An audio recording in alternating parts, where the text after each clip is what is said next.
Kemudian Abu Bakar radhiyallahu anhu berkata, "Man kana ya'budu Muhammadan fa inna Muhammad qad mat, wa man kana ya'budu Allah fa inna Allah hayyun la yamut." Barang siapa yang menyembah Muhammad, sesungguhnya Muhammad telah wafat. Dan barang siapa yang menyembah Allah, sesungguhnya Allah Maha Hidup dan tidak mati.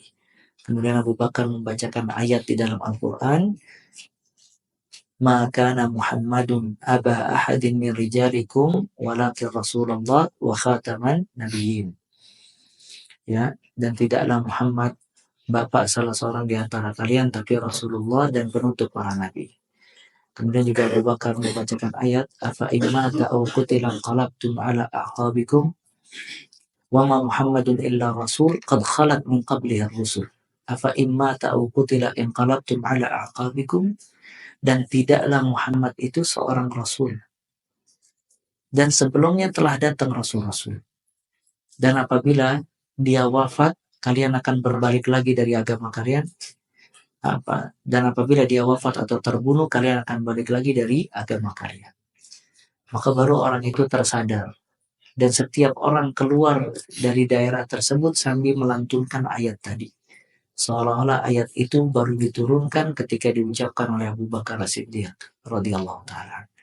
Maka Nabi SAW wafat. Namun syariatnya tidak berhenti dengan wafatnya Nabi SAW.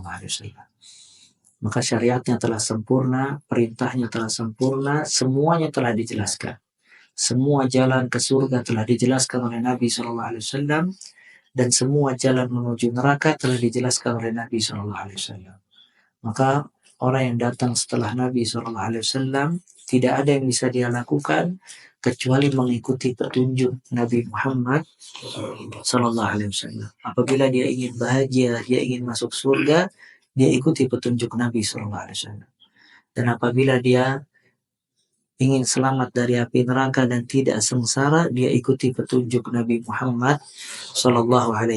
Maka di sini disebutkan, ya, ini agamanya tidak ada kebaikan kecuali telah menunjukkan umat kepada kebaikan tersebut, dan tidak ada keburukan kecuali telah melarang dari keburukan tersebut. Dan sebaik-baik kebaikan yang ditunjukkan oleh Nabi SAW adalah tauhid. Dan semua yang dicintai oleh Allah dan diridhai. Dan seburuk-buruk yang dilarang oleh Nabi SAW adalah syirik. Dan semua yang dibenci oleh Allah Subhanahu wa ta'ala.